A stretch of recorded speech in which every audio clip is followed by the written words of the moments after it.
Chapter 8 At the Sign of the Spyglass. When I had done breakfasting, the squire gave me a note addressed to John Silver at the sign of the Spyglass, and told me I should easily find the place by following the line of the docks and keeping a bright lookout for a little tavern with a large brass telescope for a sign. I set off, overjoyed at this opportunity to see some more of the ships and seamen, and picked my way among a great crowd of people and carts and bales, for the dock was now at its busiest, until I found the tavern in question. It was a bright enough little place of entertainment. The sign was newly painted, the windows had neat red curtains, the floor was cleanly sanded.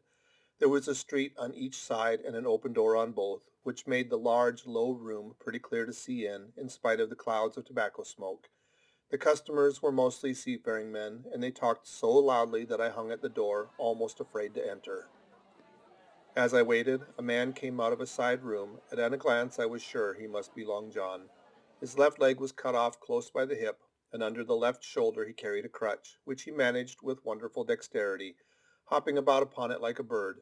He was very tall and strong, with a face as big as a ham, plain and pale, but intelligent and smiling. Indeed, he seemed in the most cheerful spirits, whistling as he moved about among the tables, with a merry word or a slap on the shoulder for the more favored of his guests. Now, to tell you the truth, from the very first mention of Long John in Squire Trelawney's letter, I had taken a fear in my mind that he might prove to be the very one-legged sailor whom I had watched for so long at the old Benbow. But one look at the man before me was enough. I had seen the captain, and Black Dog, and the blind man Pew, and I thought I knew what a buccaneer was like. A very different creature, according to me, from this clean and pleasant-tempered landlord. I plucked up courage at once, crossed the threshold, and walked right up to the man where he stood, propped on his crutch, talking to a customer. "Mr. Silver, sir?" I asked, holding out the note. "Yes, my lad," said he, "such is my name, to be sure. And who may you be?" And then, as he saw the squire's letter, he seemed to me to give something almost like a start. "Oh," he said quite loud, and offering his hand, "I see. You are a new cabin boy. Pleased I am to see you." And he took my hand in his large, firm grasp. Just then one of the customers at the far side rose suddenly and made for the door. It was close by him, and he was out in the street in a moment, but his hurry had attracted my notice, and I recognized him at a glance. It was a tallow-faced man, wanting 2 fingers, who had come first to the Admiral Benbow. "Oh," I cried, "stop him! It's Black Dog." "I don't care 2 coppers who he is," cried Silver, "but he hasn't paid his score. Harry, run and catch him."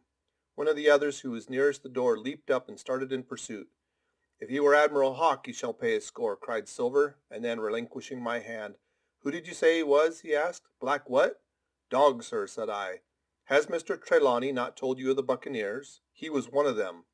"So," cried Silver, "in my house. Ben, run and help Harry. One of those swabs, was he? Was that you drinking with him, Morgan? Step up here." The man whom he called Morgan, an old gray-haired, mahogany-faced sailor, came forward pretty sheepishly, rolling his quid. "Now, Morgan," said Long John very sternly, "you never clapped your eyes on that black dog before, did you now?"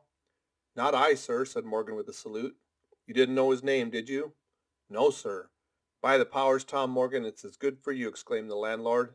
"If you had been mixed up with the like of that, you would never put another foot in my house, you may lay to that.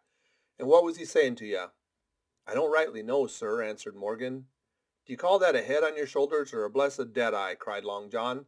"Don't rightly know, don't you? Perhaps you don't happen to rightly know who you was speaking to, perhaps. Come now, what was he jawing? Voyages, captains, ships? Pipe up, what was it?" "We was a-talking of keel-hauling," answered Morgan.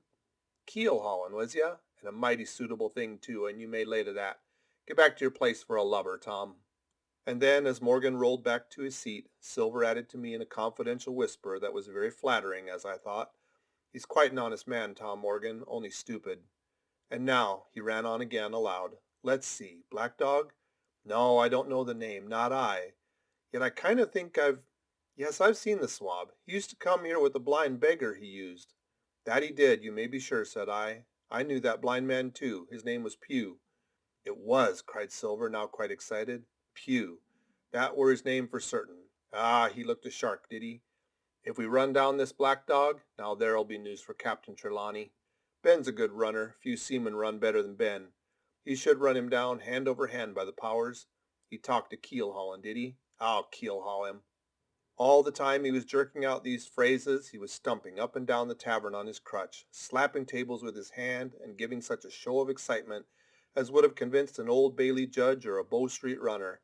My suspicions had been thoroughly reawakened on finding Black Dog at the Spyglass, and I watched the cook narrowly, but he was too deep and too ready and too clever for me, and by the time the two men had come back out of breath and confessed that they had lost the track in a crowd and been scolded like thieves, I would have gone bail for the innocence of Long John Silver. "See here now, Hawkins," said he, "here's a blessed hard thing on a man like me, now ain't it? There's Captain Trelawney. What's he to think? Here I have this confounded son of a Dutchman sitting in my own house drinking of my own rum. Here you comes and tells me of it plain, and here I let him give us all the slip before my blessed deadlights. Now, Hawkins, you do me justice with the captain.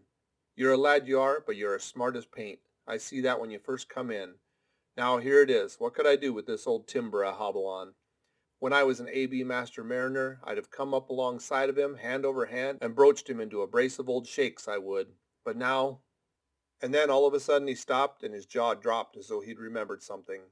"The score," he burst out. "3 goes of rum. Well, shiver my timbers if I hadn't forgotten my score." And falling on a bench, he laughed until the tears ran down his cheeks. I could not help joining, and we laughed together, peal after peal, until the tavern rang again. "Why, what a precious old sea-calf I am," he said at last, wiping his cheeks. "You and me should get on well, Hawkins, for I'll take my Davy I should be rated ship's boy. But come now, stand by to go about. This won't do. Duty is duty, messmates. I'll put on my old cockerel hat and step along of you to Captain Trelawney's and report this here affair. For mind you, it's serious, young Hawkins, and neither you nor me's come out of it with what I should make so bold as to call credit.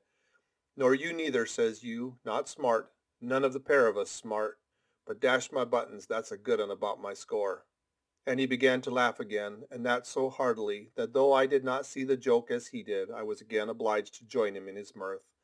On our little walk along the quays he made himself the most interesting companion, telling me about the different ships that we passed by, their rig, tonnage, and nationality, explaining the work that was going forward, how one was discharging, another taking in cargo, and a third making ready for sea, and every now and then telling me some little anecdote of ships or seamen, or repeating a nautical phrase, till I had learned it perfectly. I began to see that here was one of the best of possible shipmates. When we got to the inn, the squire and Dr. Livesey were seated together, finishing a quart of ale with a toast in it, before they should go aboard the schooner on a visit of inspection. Long John told the story from first to last with a great deal of spirit and the most perfect truth. "That was how it were now, weren't it, Hawkins?" he would say now and again, and I could always bear him out entirely.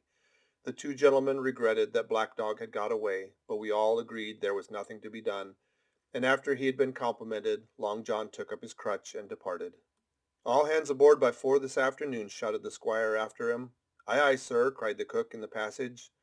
"Well, squire," said Dr. Livesey, "I don't put much faith in your discoveries as a general thing, but I will say this, John Silver suits me." "The man's a perfect trump," declared the squire. "And now," added the doctor, "Jim may come on board with us, may he not?"